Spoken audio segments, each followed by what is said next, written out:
Welcome to my channel Daily Bulletin News. After recounting Lee's stabbing, Connie strikes again. Plus, is Everett back?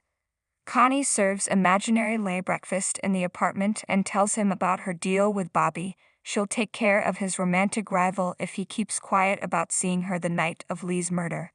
Imaginary Lee asks if she's going to murder Rafe like she murdered him. She dismisses that as an act of passion. It wasn't her fault. Connie flashes back to showing up at Lee's apartment months after their small bar date. Wearing a sparkly gown and long white gloves, she explains her ballroom dancing partner canceled on her. Since Lee's apartment is on the way to the studio, she thought she'd stop by to see if he'd like to go to the lesson with her. Having a bad day, a scruffy Lee tries to get rid of her, but she pushes her way inside the apartment. She bemoans how many first dates she's had with clueless Neanderthals, but Lee really listened to her. She hasn't been able to stop thinking about him. Now that he's done with Melinda, she thought they could pick up where they left off. In the present, Connie says if Lee had said yes to her, things would have been different. In the Dimera living room, Kristen gives Ava her contract. She'll be in charge of recruiting new assets for Dimera. Ava is happy with that job, but wants to get out of there ASAP for fear of running into Gabi. Since I slept with her husband, she whispers. Waking up in bed, Gabi paws at a sleeping Stefan. With his eyes still closed, he grins, wondering if he's dreaming. When he fully wakes up, he tells her to stop. He's still angry about the press conference. Gabi thought that after months of abstinence, he wouldn't be able to keep his hands off her. She gets out of bed in a huff. At the townhouse, Rafe asks Marlena if she thinks Bobby truly knows anything about Lee's murder.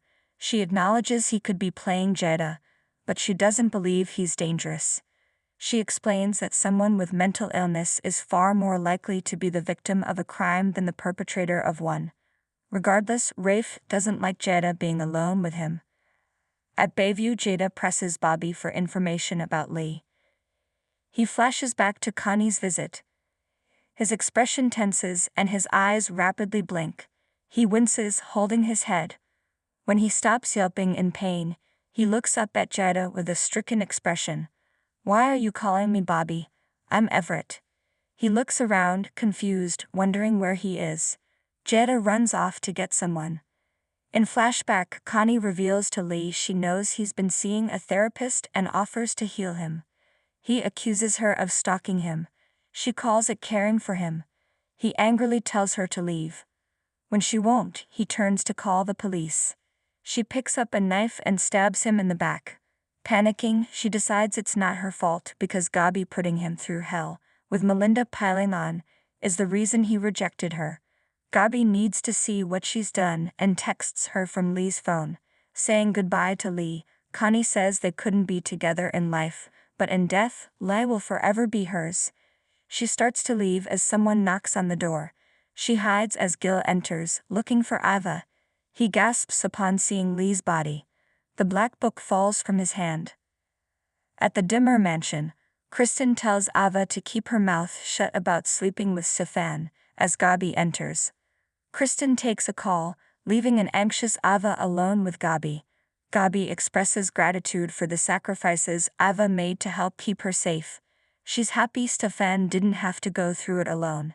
Stefan warily joins them, and Gabi leaves. What the hell was that about? Stefan demands from Ava. Kristen returns to fill Stefan in on hiring Ava. She gleefully taunts an unamused Stefan. Ava signs her contract, and Kristen leaves to take another call. Stefan worries Kristen or Harris will tell Gabi about them sleeping together. Ava assures him that Kristen likes her and Harris left Salem, so not to worry. After Jada returns to Everett at Bayview, Marlena arrives. She recognizes him as Everett, who tears up. They explain how Bobby took over, but Everett says he's back and would really like to get out of there. Marlena is delighted by his breakthrough, but thinks he should stay a few more days. Everett is committed to healing, but he has a job and relationship to get back to. He wants to feel in control again. Marlena doesn't believe he is a danger to others and agrees to sign his release. When Gabi meets Rafe at the pub, he tells her about Bobby's claims regarding Lee's murder. He assures her it won't affect her release and urges her to focus on getting her life back. He then tells her there's a slight chance Abigail is alive. At the apartment, Connie recounts that she wanted Gabi to get caught standing over Lee's body. She worried Gil was going to ruin her plan. In flashback, Gil crouches down to feel Lee's neck.